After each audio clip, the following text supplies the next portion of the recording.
À notre émission de la semaine, nous mettons le cap sur le développement dans les pays africains et plus particulièrement en République démocratique du Congo, qui s'apprête en fait à aller aux élections d'ici le mois de décembre prochain. Mais pour le moment, nous parlons beaucoup plus d'une question de développement. En fait, on s'intéresse énormément sur les pays africains. La question à savoir, est-ce qu'on peut seulement parler de développement dans ces pays, puisque on constate, depuis l'accession de ces pays, en fait, à leur indépendance politique, on parle ici des années 58, 60 pour la plupart, on a remarqué que l'évolution est tout à fait lente comme telle. Certains sont même parvenus à parler de sous-développement des pays africains au lieu de parler de développement. Alors, nous nous posons cette question à l'émission. Est-ce qu'on peut seulement parler de développement? Est-ce qu'il y a-t-il encore espoir pour les pays africains? Quand on parle du fait que le contexte économique mondial évolue comme tel, quand on parle du fait que les grandes puissances hégémoniques qui dirigent la planète sont en combat entre eux, est-ce qu'on peut seulement penser, encore une fois, que ces pays africains pourront un jour se développer? En fait, je me pose la question et nous recevons à l'émission deux messieurs. Il s'agit de M. Gilbert Emongo et M. Bawinja Alexandre. M. Bawinja Alexandre, lui, c'est un homme d'affaires. Il évolue déjà en République démocratique du Congo, même s'il vit ici. Il travaille dans le domaine pétrolier. Et M. Emongo, lui, il est étudiant en nursing. Il était venu ici pour faire ses études en médecine, mais on lui a demandé d'abord de commencer par une propédeutique en nursing. Et donc, il nous parle, les deux vont nous parler justement de développement. Nous posons ici la question, que proposez-vous comme solution au développement des pays africains? Et au lieu simplement de regarder en spectateur, au lieu de poser des gestes positifs concrets, marquant ainsi donc la participation aux relations entre le Québec et le Canada. En fait, voici la substance de cette émission. Ce sera tout à l'émission d'aujourd'hui. Madame, monsieur, bonsoir. Ici Henri Ngaka, bienvenue à notre magazine de télévision. C'est un grand plaisir que de vous avoir encore une fois à l'émission. Et quand on sait que les températures évoluent tranquillement, on s'en va vers l'été bientôt. Alors on est de bonne humeur, on garde le sourire. Restez là, nous sommes de retour tout de suite après ces réclames publicitaires. Madame, monsieur, bonsoir. Ici Henri Ngaka. Ne ratez surtout pas nos prochaines émissions présentées à ICI Télévision depuis Montréal. Ça va causer. Et nous voilà de retour à notre magazine de télévision. Je vous dis encore une fois bonjour et merci de suivre cette émission. Vous savez, on est en pleine période où il y a des changements qui se font. Là, il va faire beau bientôt. Le printemps arrive et le soleil également apparaît à l'horizon. À l'émission aujourd'hui, nous mettons le cap sur le développement des pays africains. Nous parlons d'un sujet quand même très pertinent et très intéressant. On va parler ici, en fait, pas seulement de l'Afrique, mais on va mettre également l'accent sur la RDC, la République démocratique du Congo, le pays le plus riche au monde, d'après les experts reconnus mondialement, et qui, bien sûr, est en pleine campagne présidentielle qui va avoir lieu pour le mois de décembre. Je pose ici la question à vous, madame, messieurs, et également à nos invités ici. Qu'est-ce qu'on propose comme solution au développement des pays africains? Que peut faire la diaspora qui regarde le ventre plein et qui critique de loin en spectateur, au lieu de poser des gestes positifs, concrets, marquant ainsi leur participation aux relations entre le Québec, le Canada et pourquoi pas l'Afrique, si riche mais pauvre, hélas, où les populations et la jeunesse fuient pour une vie meilleure en Occident ou ailleurs dans le monde. Je m'interroge sincèrement en ce sens. Pourquoi la diaspora regarde sans agir économiquement? En fait, je pose la question ici. Pourquoi ne pas créer des emplois entre le Canada et les pays africains au travers la diaspora africaine au Canada? Nous recevons ce soir, madame, monsieur, deux messieurs qui sont avec nous. Nous recevons également monsieur donc, Gilbert Emongo. Bonjour. Bonjour. Comment ça va? Ça va très bien. Merci beaucoup, monsieur Henri. Mon nom, c'est Gilbert Emongo. Oui. Je suis activiste et défenseur de droits humains, mais aussi fondateur d'un organisme parlementaire des étudiants et entrepreneurs africains ici au Canada, à Montréal. Bonjour. Bonjour, monsieur Ngaka. Ça fait plaisir de vous revoir. Alors, vous êtes? Je suis monsieur Bawinja Alexandre. J'assure actuellement le rôle de secrétaire général de la Convention d'affaires Canada-Afrique. Je suis entrepreneur, mais également très impliqué dans le développement de la RDC, comme vous l'avez évoqué tantôt. Convention Canada-Afrique, pouvez-vous nous en parler rapidement? Alors, c'est depuis 2015 que le gouvernement du Canada, à travers Affaires mondiales Canada, qui est le ministère qui regroupe et à la fois le développement, les relations internationales, mais aussi les commerces internationaux plutôt, ont mis sur pied cette structure qu'ils ont appelée Convention d'affaires Canada-Afrique pour justement créer des liens d'affaires avec les entrepreneurs canadiens et africains. Pourquoi? Parce qu'avant, ça ne se faisait pas? Avant, ça se faisait, mais je pense qu'il n'y en avait pas beaucoup. Il y avait Forum Africa, Oui. puis il y avait d'autres activités parallèles qui étaient faites par Affaires mondiales Canada. À l'époque, durant mes études universitaires au Canada, on parlait beaucoup de l'ACDI. Vous vous rappelez de l'ACDI, l'Agence canadienne de développement international. Ouais. Le rôle de cet organisme par rapport à ce qui se passe maintenant, est-ce qu'il y a eu un changement dans le cap? Oui, il y a eu un grand changement. D'abord, l'ACDI était plus axé sur le développement, donc les côtés plus caritatifs et philanthropiques. Aide. Aide, si vous voulez, Oui, comme ça. Ce mot-là, je ne l'aime pas trop. Oui. Et puis, à l'arrivée de Stephen Harper, que vous vous rappelez, Oui. il a décidé de mettre fin à ACDI pour des raisons qui lui étaient propres. Pour les mêmes raisons, aide, au lieu de parler d'aide, je voulais plus parler de partenariat. On ne voyait pas l'idée d'aider ces pays-là alors que ce sont des partenaires économiques éventuellement. Oui, je pense que le mot partenariat me convient, moi qui suis entrepreneur, qui est aider. Parce que vous savez, le développement de l'Afrique est passé sous, j'appellerais, une désinformation. Je pense qu'on va développer ces points dans les minutes qui suivent. D'accord. Ouais. Je reviens à vous, Monsieur Gilbert Emongo, et je pose tout de suite ma première question ici. Vous venez d'une région du Congo où, en fait, on vit vraiment, on a besoin de ce développement-là. Pouvez-vous nous en parler? Oui, au Congo, je viens de la province d'Issankoro. Alors, selon sa situation géographique, c'est une province qui se trouve vraiment au centre de la République démocratique du Congo, qui malheureusement, par rapport aux autres provinces, c'est une province qui n'a pas encore connu beaucoup d'avancées. Alors, peut-être vous ne pourriez pas accepter ou comprendre certaines réalités qui se passent là-bas. Mais jusqu'aujourd'hui, au XXIe siècle, si vous voyez les réalités qui traversent la population de ma province... Parlez-nous-en, s'il vous plaît, parlez-nous-en. Par exemple, jusqu'aujourd'hui, les gens n'ont pas droit à l'électricité. Je sais que c'est un problème qui est fréquent en Afrique, mais il y a certains coins que les gens n'ont jamais vu l'électricité. Par exemple, l'éducation, les étudiants, les élèves n'ont pas droit à l'éducation de façon totale. Ça n'existe pas, quoi. Ça veut dire que les écoles ne sont pas là, c'est ça? Les écoles ne sont pas là, bien sûr. Je reviens à vous. Dites-moi, aujourd'hui, nous vivons quand même une situation assez complexe où, comme vous le savez, le monde est en pleine ébullition. On parle de réaménagement, on parle des changements par-ci par-là, du moins dans les pays organisés, les pays du Nord. Nous qui venons des pays, en fait, du tiers-monde, on est un peu surpris de voir entre les grands, là, les grands se tapent dessus. Mais nous, tout ce temps-là, je prends l'exemple du Congo. Le Congo est indépendant depuis 1960. Et on le sait, vous le savez comme moi, ça a mal commencé. Dès 60, déjà, le Premier ministre était assassiné. Et on connaît les raisons. Les raisons parce qu'il était un nationaliste. Un nationaliste, tout simplement. Il n'était pas communiste, il était nationaliste. Aujourd'hui, comment percevez-vous, après avoir passé de nombreuses années ici au Canada, avec votre expérience, vos connaissances académiques aussi, et votre expérience de vie surtout, comment voyez-vous, comment envisagez-vous le développement des pays africains, selon vous? Alors, merci, M. Ngaka. Je vais peut-être prendre le temps, si vous me l'accordez, de souscrire le développement. En fait, le développement, c'est un concept intégrateur. Je l'appellerais même un peu inclusif. Dans le développement, vous avez d'un côté les acteurs. Vous avez de l'autre côté une volonté. Oui. Et ensuite, vous avez les ressources. Alors, je ne vais pas vous ramener dans l'histoire de la RDC, que vous connaissez mieux que moi d'ailleurs. On parle avec le public, pas seulement pour moi, mais c'est pour le public. Ouais. J'ai pour le public. Parlez pour le public. Très bien. Eux ne connaissent pas tout. Alors, ils veulent savoir. Je disais, j'essaie de souscrire un peu le développement pour permettre à nos téléspectateurs d'appréhender un peu la démarche. Le développement, à mon avis, c'est un concept inclusif qui prend les acteurs d'un côté, il y a des ressources, et ensuite il y a une volonté politique. D'accord. À mon humble avis, combiner toutes ces trois parties, le développement prend son sens.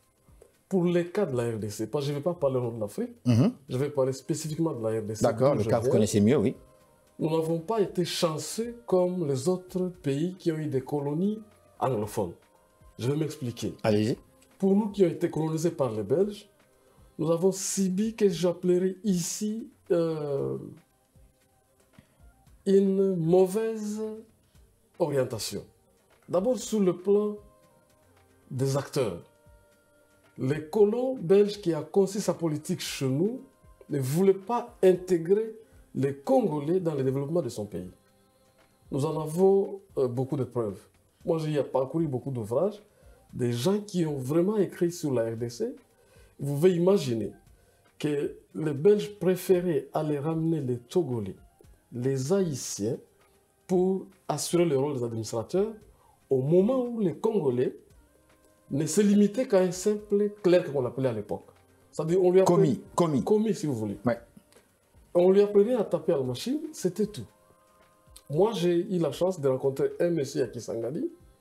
C'est un ancien Togolais. C'est un vieux papa de 95 ans, je pense.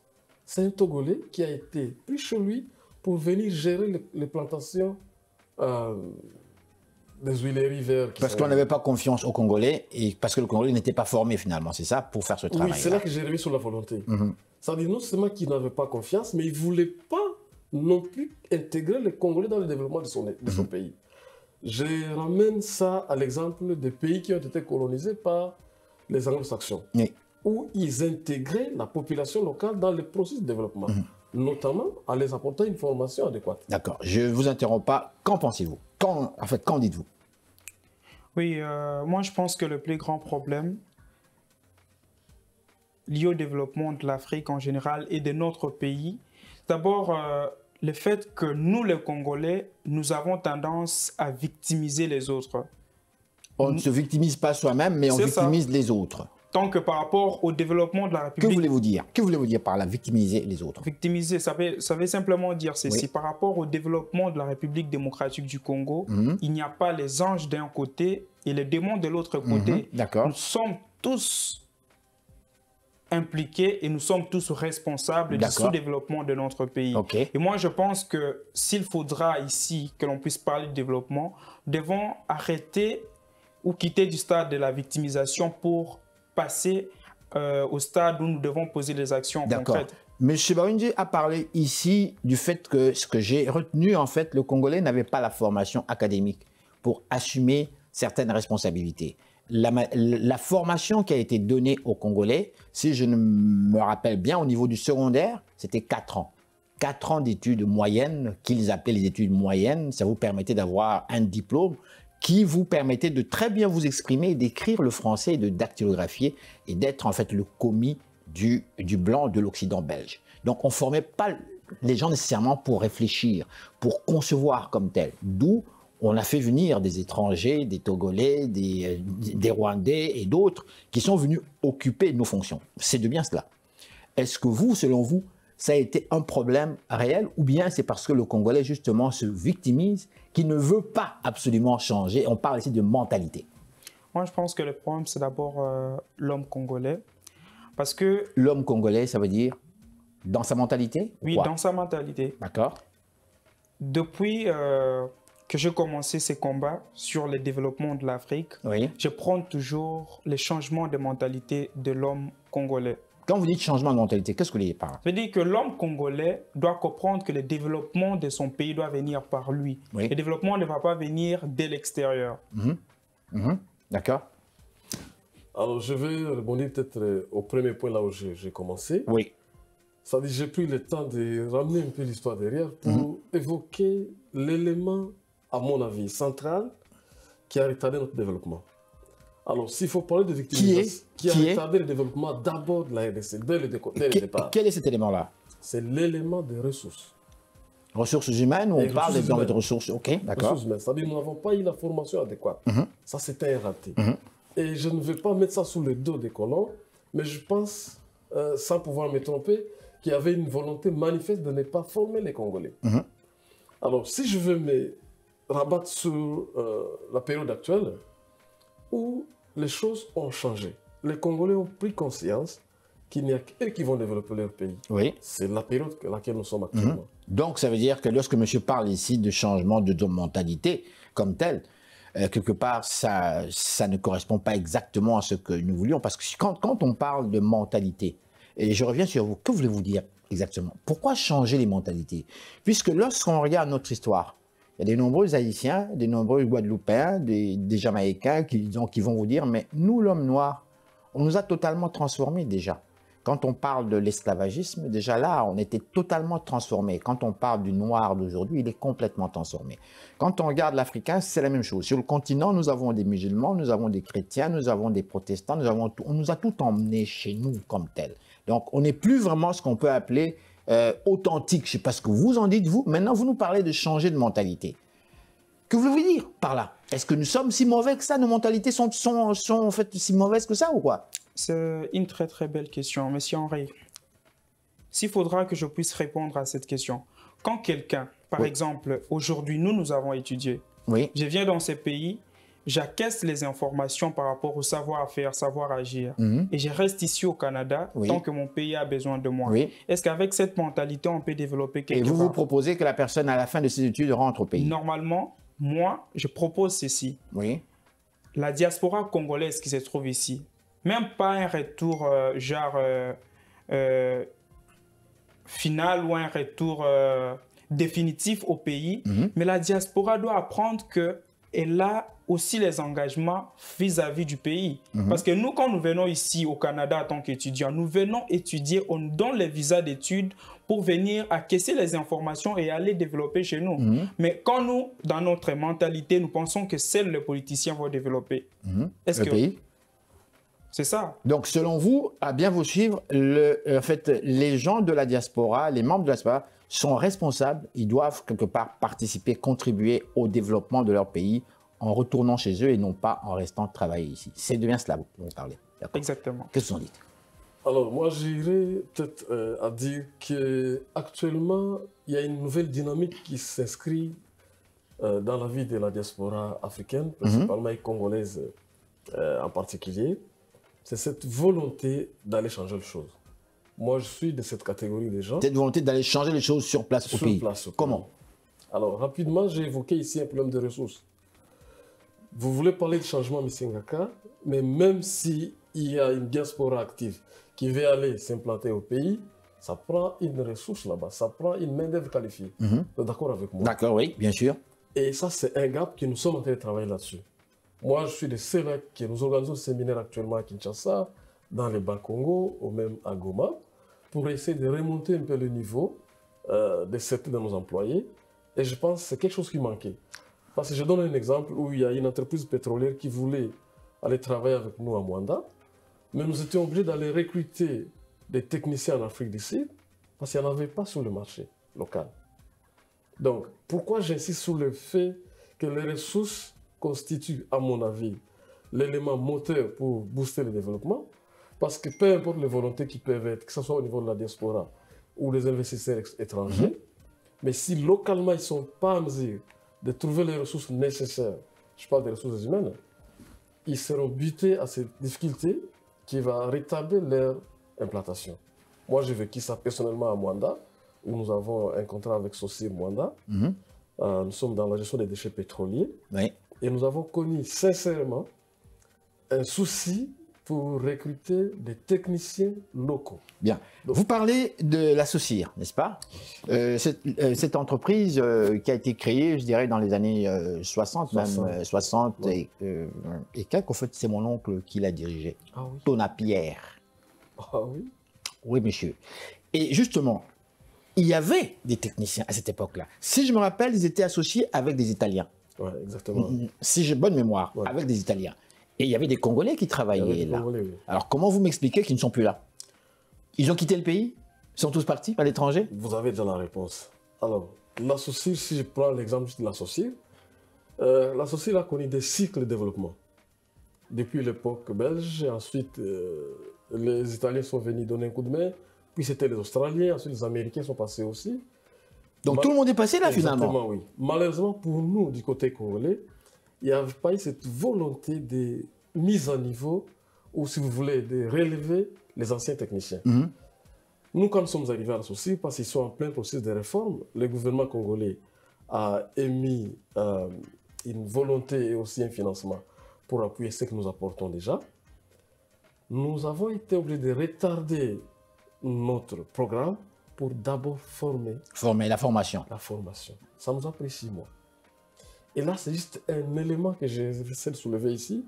Mais si j'essaie d'aller dans le cadre global de tous ces diasporas qui veulent aller s'implanter chez nous, le petit problème, ou le grand si vous voulez, c'est la formation.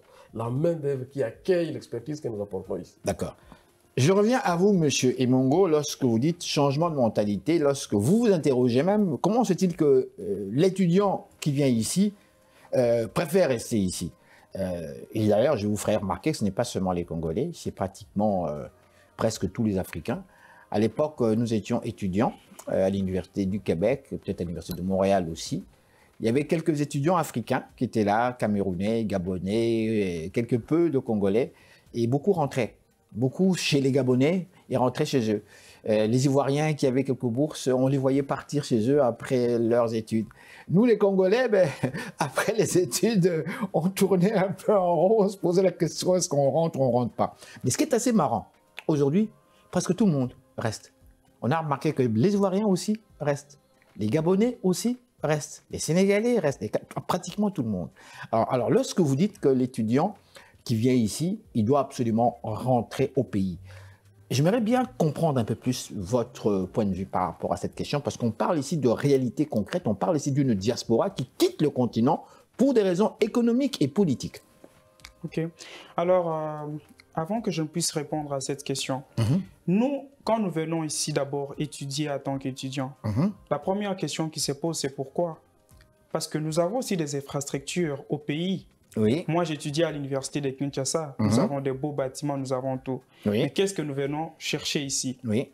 Moi, personnellement, je suis venu en Occident acquérir les informations par rapport au savoir-faire pour aller aider ma province, pour aller aider mon pays. Alors, pourquoi c'est important que les étudiants qui viennent ici puissent rentrer au pays pour aller travailler? Déjà, il y a un grand problème, un sérieux problème par rapport au système éducatif congolais.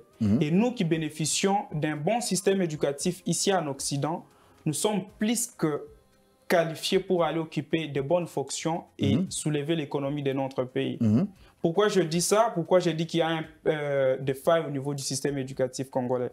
Nous avons malheureusement hérité d'un système éducatif depuis l'époque coloniale où on surcharge l'étudiant. On ne met pas l'étudiant face aux réalités modernes. Alors que nous qui avons la chance de venir ici, acquérir de bonnes informations, nous restons ici. Et nous sommes là en train de dire que ça n'avance pas, ça n'avance pas. Tant que nous qui avons les informations, nous restons ici. Et nous travaillons parfois ici au Canada dans des postes qui ne concordent pas à nos domaines d'intervention. Beaucoup parmi nous d'ailleurs. Beaucoup parmi nous d'ailleurs, oui. Quelqu'un va finir en santé publique, il change, au lieu de travailler en santé publique, il commence à travailler peut-être dans un autre domaine. Quelqu'un finit en soins infirmiers, au lieu de travailler dans ces domaines, il change de domaine.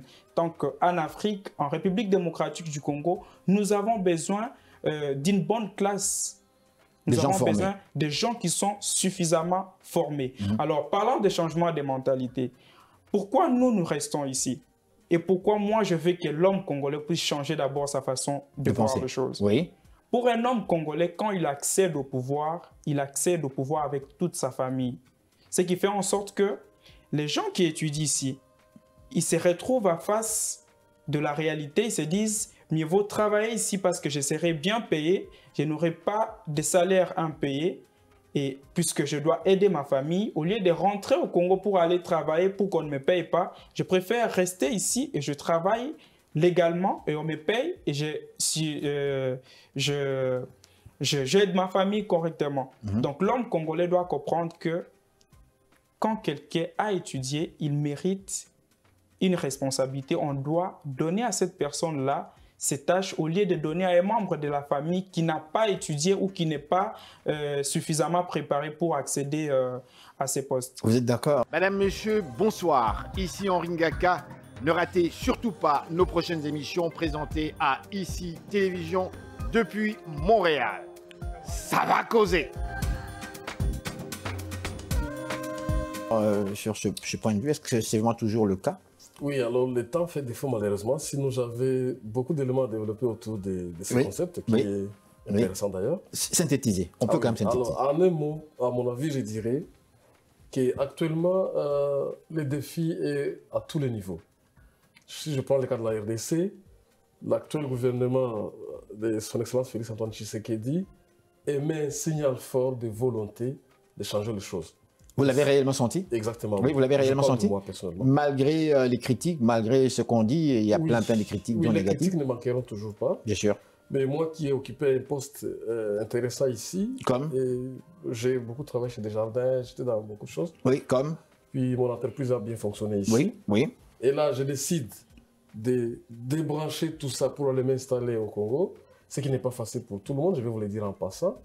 Quand vous invitez la diaspora à retourner au pays, ce n'est pas évident. Il y a beaucoup de paramètres qui entrent en jeu, les familles, les engagements pris ici, les hypothèques et ainsi de suite.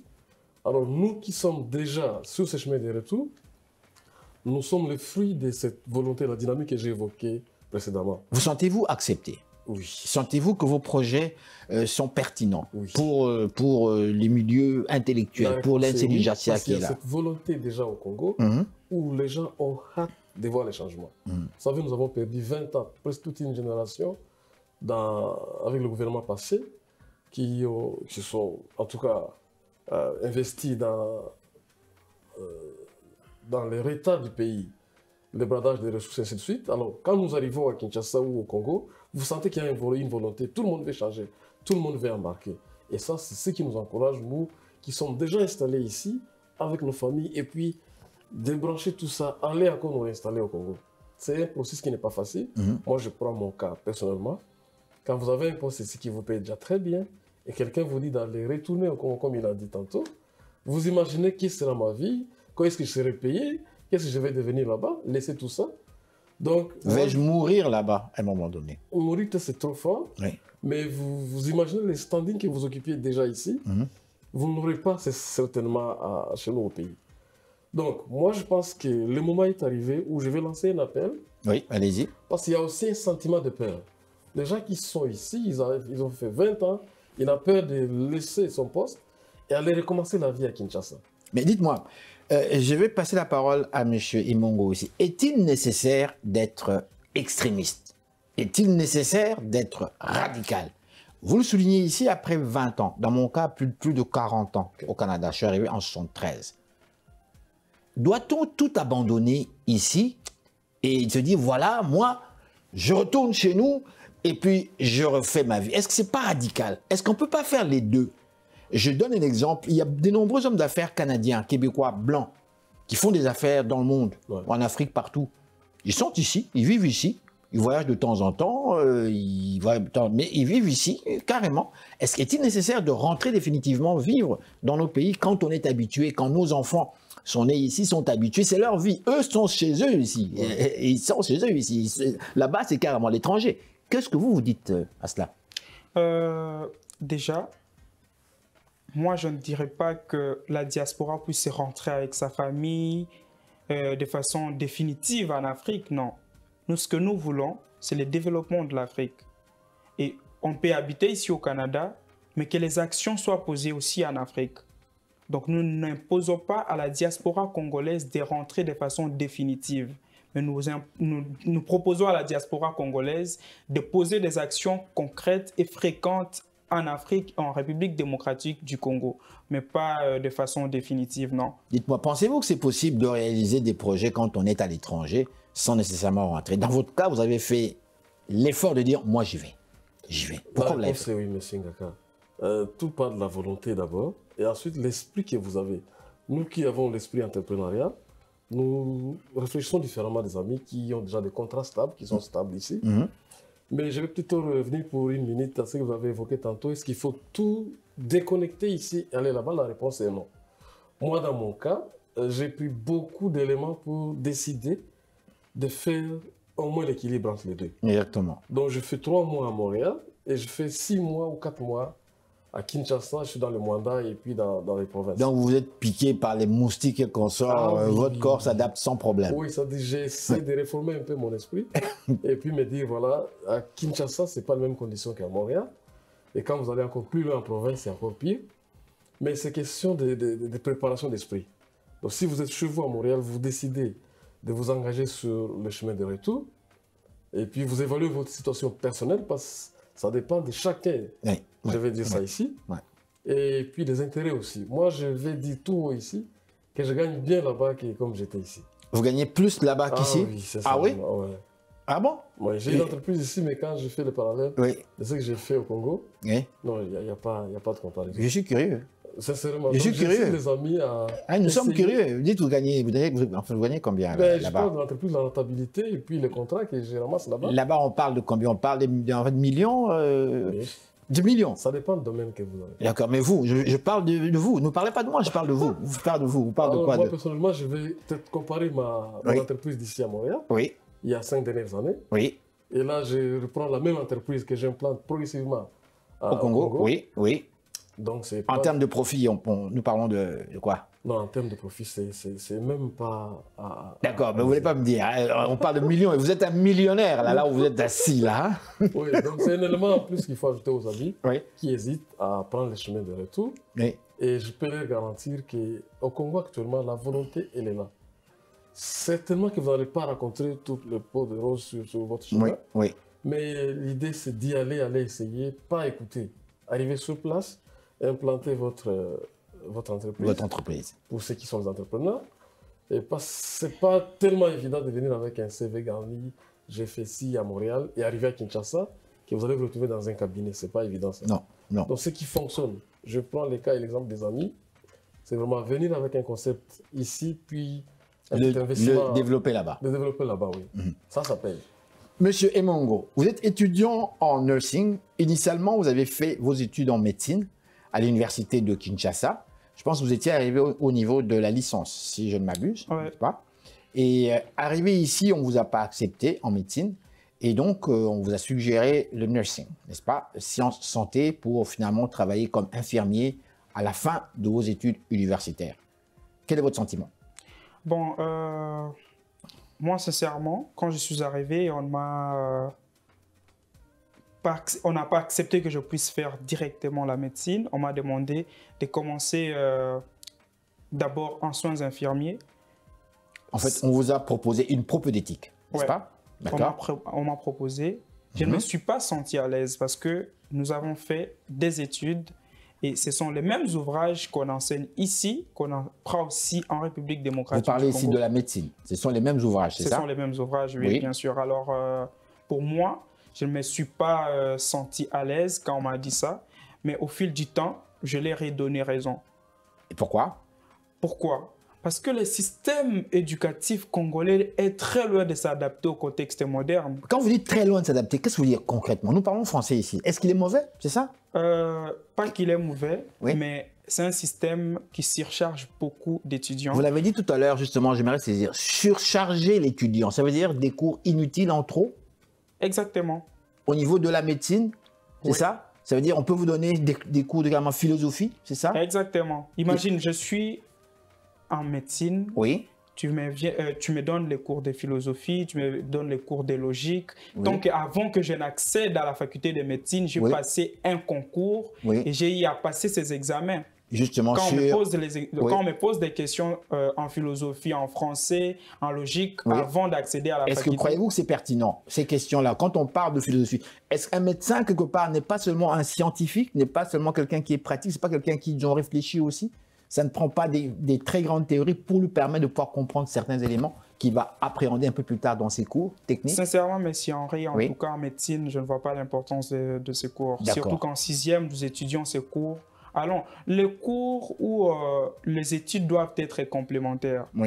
Quand on étudie certains cours en 6e et on passe dans l'autre niveau d'études, ça veut dire que ces cours sont nécessairement obligés de rester. Donc, vous considérez avoir perdu votre temps dans certains cours, c'est ça? Qui n'étaient pas nécessairement nécessaires. Exactement. S'il faudra que l'on puisse analyser. En deuxième graduat médecine, j'ai eu 32 cours. 32 cours. Et j'arrive ici à l'Université de Montréal, on me donne 5 cours. 5 cours, oui. D'après vous, entre un étudiant qui prend 32 cours et un étudiant qui prend 5 cours. On parle de 32 cours par session, c'est ça? Oui. Et ici, bon, d'accord. Et ici c'est 5 cours maximum par session. Alors, dites-moi un peu. Entre un étudiant qui prend 32 cours et un étudiant qui prend 5 cours, qui va beaucoup plus maîtriser la matière. On parle ici de la concentration de la matière, c'est ça? Voilà. 5 cours, donc on vous donne une grande matière comme telle, c'est ça? Pas une grande matière comme telle. Non. Déjà, dans ces 5 cours, c'est beaucoup plus la pratique. Mais en Afrique, il n'y a pas la pratique. Il n'y a pas la pratique. En Afrique, vous avez un étudiant qui fait l'informatique, mais qui n'a pas... Il a appris tout le système par cœur, quoi, c'est ça? Il sait exactement comment ça fonctionne par cœur. Et quand je regarde en même temps l'étudiant congolais, ça me fait mal au cœur. Pourquoi? Parce que l'étudiant congolais maîtrise des choses, mais il a du mal à passer aux actions. Pourquoi? Parce qu'il a un savoir théorique. Donc, ce qui compte, surtout pour un médecin, c'est d'abord la pratique. Je peux venir ici, je mémorise la date, je mémorise les différentes définitions, mais est-ce que c'est ce qui va guérir une personne? D'accord. Ce qui fait en sorte que les étudiants congolais sont toujours confrontés à un grand problème, surtout dans le domaine de la santé. Ils n'ont pas le temps de mener des recherches pour venir découvrir, par exemple, un médicament ou quoi. Pourquoi? Parce qu'ils ont beaucoup de matières qu'ils doivent lire d'abord pour réussir à un examen. Et le temps qu'ils passent pour lire ces histoires et venir réussir à l'interrogation, à l'examen, ils n'ont pas de temps spécifique pour mener des recherches de façon à part. Donc ici, quand j'ai 5 cours, je me dis, si je finis à lire ces cours, j'ai beaucoup de temps, je peux aller mener mes recherches personnelles. Mais là-bas au Congo, quand j'ai 32 cours, je vais d'abord faire tout pour réussir. Pourquoi? Parce que les parents doivent être fiers de moi. Et la fierté de mes parents, c'est d'abord me voir réussir. D'accord. Madame, Monsieur, bonsoir. Ici Henri Ngaka. Ne ratez surtout pas nos prochaines émissions présentées à ICI Télévision depuis Montréal. Ça va causer. Justement, vous parlez de réussite ici. Je vais aller chez, en fait, mon frère, mais quand même, ma toute dernière question avant d'aller, vous sentez-vous avoir quand même, comment dirais-je, depuis que vous êtes là, au niveau du nursing, voici ma question. Vous comptez éventuellement rentrer au pays? Exactement.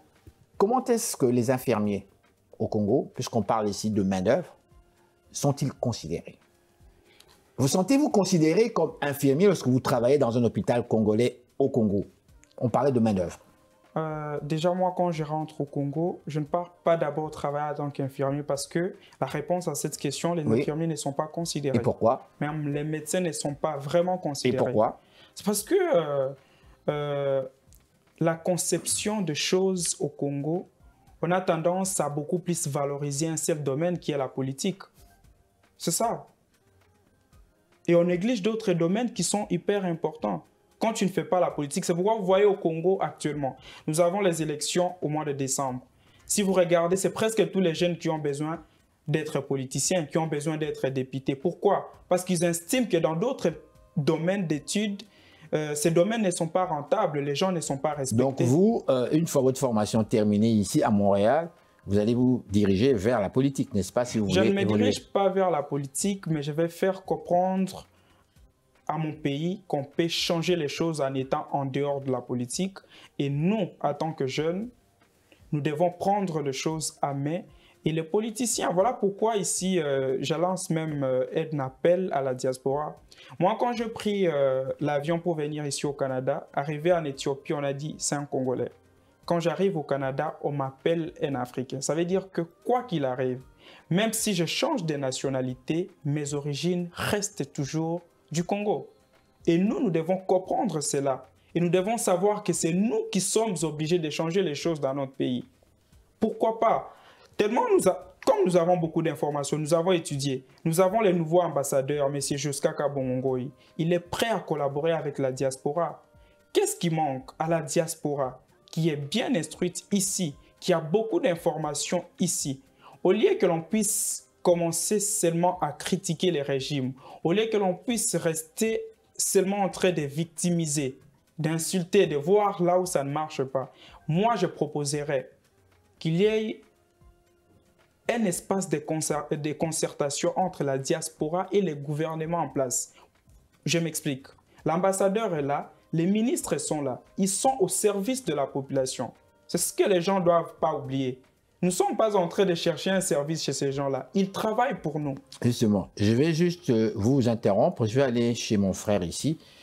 Monsieur parle des éléments pertinents. Il nous parle ici de la réalité. Est-ce que vous êtes d'accord avec cette réalité lorsqu'on parle du fait que la plupart des jeunes s'intéressent beaucoup plus à la politique, quelle que soit leur formation académique, mais on va vers la politique parce que c'est ce qui paye de plus en plus, donc quelque part.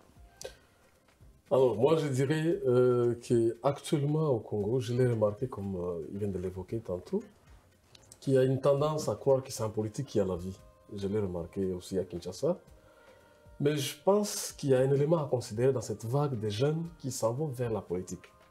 Moi, je vois le côté un peu positif de cet élan. C'est-à-dire aussi, c'est de redynamiser notre nouvelle classe politique, ou notre classe politique existante. Parce que vous êtes d'accord avec moi, M. Henry, qu'il y a un côté politique qui nous a vraiment mis en arrière. Pourquoi vous avez des acteurs qui n'ont aucun souci de développement du pays? Ils ne sont là que pour les familles. Quelqu'un l'a évoqué, je ne sais pas si vous, que quand il est nommé, c'est toute sa famille qui est là. Et puis, ça nous a beaucoup impacté. Je pense qu'il y a des jeunes qui décident aujourd'hui de se lancer en politique. Moi, je lève mon chapeau. D'ailleurs, en passant, je suis aussi candidat député. Parce que nous sommes d'ici, on ne le fait pas. Donc, vous vous lancez aussi en zone politique, oui, n'est-ce pas? Oui, okay, voilà. C'est l'aspect que je voulais un peu soulever. Oui. C'est sûr que depuis un certain temps, il y a comme un sentiment que c'est en politique où il y a la réussite.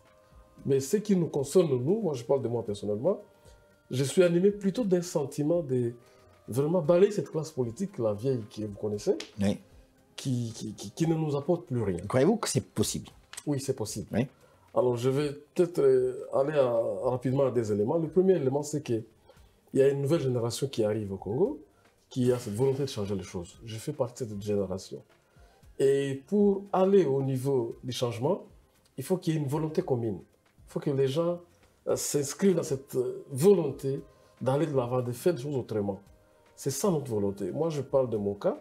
Je fais partie d'un regroupement politique qu'on appelle Horizon 2023, qui accompagne le président de la République actuellement.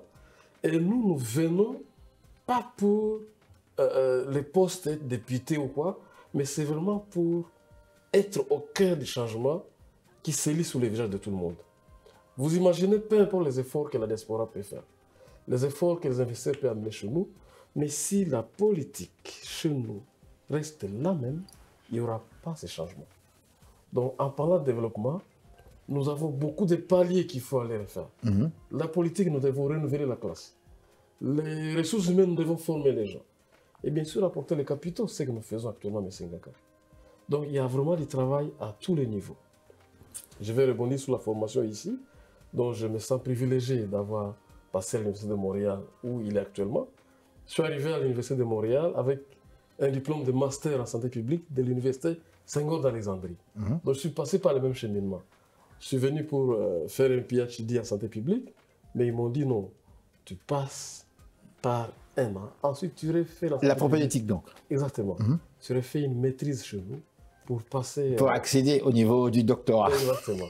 Je ne le regrette jamais parce que c'était pour moi un bon moment d'immersion, parce que comme vous le savez, le système de santé canadien est un système innovateur et moi je n'ai jamais regretté de passer par là. Le système innovateur. Très innovateur. Moi j'ai entendu dire que le système médical canadien, on parle plus d'un système Cadillac. Non, c'est Cadillac, c'est-à-dire antidouleur. Non, c'est l'inverse. C'est l'inverse. Je peux vous m'avez bien entendu, antidouleur. Des Cadillac. Hommes et des femmes, quand nous parlons, qui sont dans des laboratoires en train de faire des recherches pour continuer à garder le système de santé canadien compétitif. Ce qui manque chez nous, comme il a évoqué. Le système de santé canadien est-il réellement compétitif? Très compétitif. Je parle en tant que scientifique maintenant. J'enlève ma casquette d'entrepreneur. D'accord. Si vous parcourez les universités, toutes ces institutions, les laboratoires de recherche, des scientifiques, des chercheurs passent les temps, les nuits pour garder ces systèmes compétitifs. Vous qui êtes étudiant au niveau du bac en nursing, en fait, comment voyez-vous votre avenir? Ça va être parmi mes dernières questions. Vous comptez rentrer au pays, vous comptez travailler ici concrètement, dans la réalité? On parle de développement. Dans la réalité, je compte rentrer au pays. Ça, en tout cas... Vous êtes décidé, quoi? Je suis... Totalement décidé, oui. Je vais rentrer au pays parce que, vous savez, le monde, on ne va pas juger les gens qui font le mal.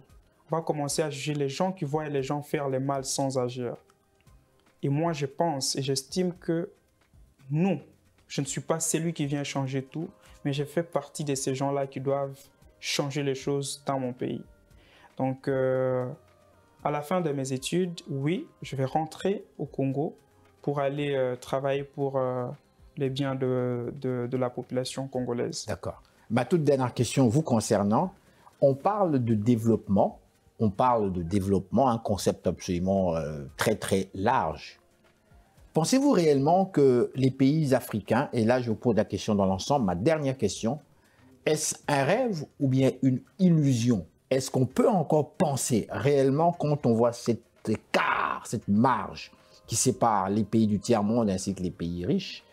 Quand on parle de plus en plus de la robotisation du monde, est-ce que peut-on encore penser, espérer parler de développement par rapport aux pays africains? Ma question vous est concernée, en fait, vous est destinée à tous les deux. Je commence avec vous. Ma dernière question. Exactement. Oui, on peut parler de développement par rapport aux pays africains. C'est possible. C'est possible, mais bien sûr, il faut qu'il y ait changement de mentalité. Je ne cesserai de dire. Parce que le politicien a fatigué la population. En Afrique, la population, elle est là, elle est prête à travailler. Mais les politiciens ne font absolument rien. Quand vous regardez, par exemple, ici au Canada, beaucoup de domaines de recrutement, vous allez voir l'agriculture, des domaines, par exemple, la mécanique, c'est de tels domaines qu'on recrute les plus ici au Canada. Mais en Afrique, quand tu croises un jeune Congolais, surtout à Kinshasa, tu demandes de faire l'agriculture, il va penser comme si tu es en train de se manquer de lui. Tu es carrément en train de voilà, l'insulter. Tout le monde a besoin de travailler au bureau. Pourquoi? C'est parce qu'on nous a inculqué cette information-là que pour gagner la vie, tu dois étudier, après les études, tu dois travailler dans un bureau, point barre. Avoir les mêmes propres. C'est possible que l'on puisse développer nos pays si et seulement si nous changeons notre façon de voir les choses. Mentalité. Et si, bien sûr, quand vous dites, par exemple, vous avez fait 40 ans ici, moi déjà, je n'ai pas encore eu même 5 ans. Mais vous avez accepté quand même de m'écouter. Ça veut dire que si et seulement si nous créons un espace d'échange intergénérationnel, les personnes, les parents vont comprendre aussi ce que nous, en tant qu'enfants, nous proposons. Parce que nous avons étudié. En Afrique ou au Congo, malheureusement, nous avons seulement l'unique personne qui sont intelligentes, sont les gens qui ont travaillé au gouvernement. Vous allez voir, quelqu'un a travaillé plus de 60 ans au gouvernement. Et nous qui étudions, qu'est-ce que nous faisons? Il faut qu'il y ait concertation entre les différentes générations pour que l'on puisse proposer aussi nos pistes de solutions parce que c'est nous qui faisons face à beaucoup de réalités. La dernière fois, pour finir, quand j'étais avec vous ici, je vous ai parlé de la province du Sankoro. Mais est-ce que vous pensez que de telles réalités que ma population, la population de ma province traverse, est-ce que le gouvernement public est incapable de faire sortir cette population de ces problèmes? D'accord. Vous n'avez pas mentionné les réalités, mais ce n'est pas grave parce que moi, j'aime bien préciser. Bien, merci beaucoup. Merci infiniment d'avoir participé à cette émission. Merci beaucoup. Merci. Et voilà, madame, messieurs, alors restez là. Nous sommes de retour tout de suite après ces réclames publicitaires. Madame, Messieurs, bonsoir. Ici Henri Ngaka. Ne ratez surtout pas nos prochaines émissions présentées à ICI Télévision depuis Montréal. Ça va causer. Alors voilà, l'émission tire déjà à sa fin. Nous espérons que vous avez aimé. Je vous rappelle que nous avons besoin de la publicité à l'émission ici et j'insiste là-dessus. Je m'adresse évidemment à la grande diaspora africaine de Montréal. Ça va nous faire plaisir sincèrement de pouvoir travailler ensemble, de collaborer ensemble, de participer ensemble en tant que partenaire. Donc, si vous avez une entreprise quelque part ici même, au niveau du Canada, de Montréal et autres, ça nous fera vraiment plaisir justement que vous preniez la publicité à cette émission.